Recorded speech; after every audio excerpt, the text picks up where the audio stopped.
നമസ്കാരം. ലോക്സഭാ തെരഞ്ഞെടുപ്പിലെ നാണം കെട്ട തോൽവിയിൽ സംസ്ഥാന സർക്കാരിനെതിരായ ഭരണവിരുദ്ധ വികാരം വഹിച്ച പങ്ക് സമ്മതിച്ചു തരാൻ CPM മടിച്ചു നിൽക്കുകയാണെങ്കിലും മുന്നണിയിലെ കമ്മ്യൂണിസ്റ്റ് പാർട്ടികളിൽ ചെറിയേട്ടനായ CPIക്ക് കാര്യം വ്യക്തമായി.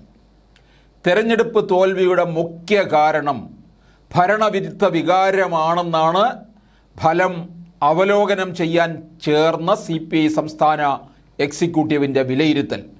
സർക്കാരിൻ്റെ നയം, നിലപാട് എന്നിവയ്ക്കെതിരെ സമൂഹത്തിൻ്റെ വിവിധ തലങ്ങളിൽ നിലനിന്ന എതിർപ്പാണ് ഭരണവിരുദ്ധ വികാരമായി ആഞ്ഞടിച്ചതെന്നും CPI വിലയിരുത്തുന്നു. ജനപക്ഷത്ത് നിന്ന് നയങ്ങളും നിലപാടുകളും സ്വീകരിക്കുന്നതിൽ സർക്കാരിന് വീഴ്ച വന്നതും ഭരണവിരുദ്ധ വികാരത്തിന് കാരണമായി. സർക്കാരിനെ നയിക്കുകയും ഭരണസംബന്ധിയായ തീരുമാനങ്ങളുടെ നട്ടെല്ലായും പ്രവർത്തിച്ച മുഖ്യമന്ത്രിയുടെ ശൈലിയും ഭരണവിരുദ്ധ വികാരത്തിൽ പങ്കുവഹിച്ചു. എന്നാൽ സംസ്ഥാന കൗൺസിൽ അവതരിപ്പിക്കുന്ന റിപ്പോർട്ടിൽ മുഖ്യമന്ത്രിയുടെ പങ്ക് പ്രത്യേകമായി പരാമർശിക്കേണ്ടതില്ലെന്നാണ് CPI സംസ്ഥാന എക്സിക്യൂട്ടീവിലെ ധാരണ.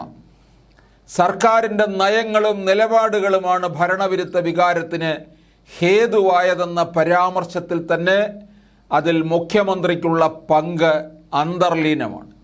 അതിനാൽ കൗൺസിലിൽ അവതരിപ്പിക്കുന്ന റിപ്പോർട്ടിൽ മുഖ്യമന്ത്രിയുടെ പങ്ക് പ്രത്യേകമായി പരാമർശിക്കേണ്ടതില്ലെന്നാണ് എക്സിക്യൂട്ടീവിലെയും ധാരണ. ഭരണവിരുദ്ധ വികാരത്തിനൊപ്പം മറ്റൊരു ഘടകവും തോൽവിയിൽ നല്ല പങ്ക് വഹിച്ചു എന്നാണ് CPIയുടെ നിരീക്ഷണം.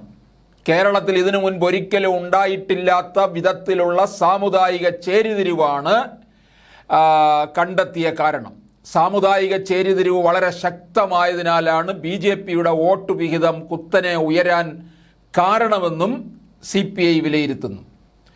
സമൂഹത്തിൽ പ്രകടമായ സാമുദായിക ചേരിതിരിവ് തിരിച്ചറിഞ്ഞ് അതിനെ ഫലപ്രദമായി പ്രതിരോധിക്കുന്നതിൽ ഇടതുമുന്നണിക്ക് പരാജയം സംഭവിച്ചതായും CPIയുടെ വിമർശനം ഉയർന്നു.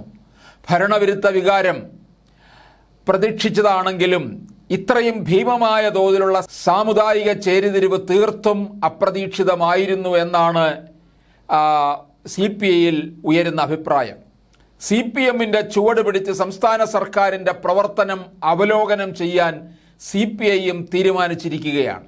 ഇതിനായി ഒരു ദിവസം നീളുന്ന പ്രത്യേക സംസ്ഥാന എക്സിക്യൂട്ടീവ് വിളിക്കാനാണ് ധാരണ.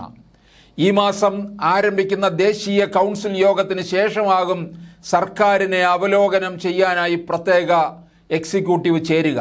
സർക്കാരിൻ്റെ മുൻഗണന മാറണമെന്ന അഭിപ്രായമുള്ള CPIയും സ്വന്തം അഭിപ്രായം സ്വരൂപിച്ച് മുന്നണി നേതൃത്വത്തെ അറിയിക്കും.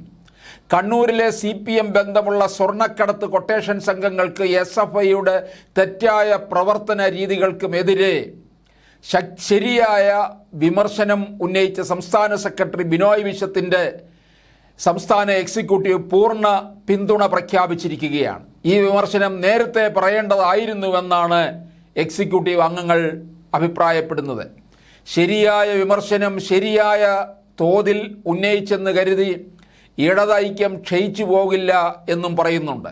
കൂടുതൽ മെച്ചപ്പെടുക മാത്രമേ ചെയ്യൂവെന്നും നേതാക്കൾ അഭിപ്രായപ്പെട്ടു. എന്നാൽ തെരഞ്ഞെടുപ്പ് പ്രവർത്തനങ്ങൾക്കിടെ നിൽക്കുമ്പോൾ അത്തരം വിമർശനങ്ങൾക്ക് പ്രസക്തിയില്ലെന്ന് ബിനോയ് വിശ്വം മറുപടിയും പറയുന്നു. ഇപ്പോൾ വിമർശിച്ചതും നേരത്തെ വിമർശിക്കാതിരുന്നതും ശരിയാണെന്നും ബിനോയ് വിശ്വം പ്രതികരിക്കുന്നു.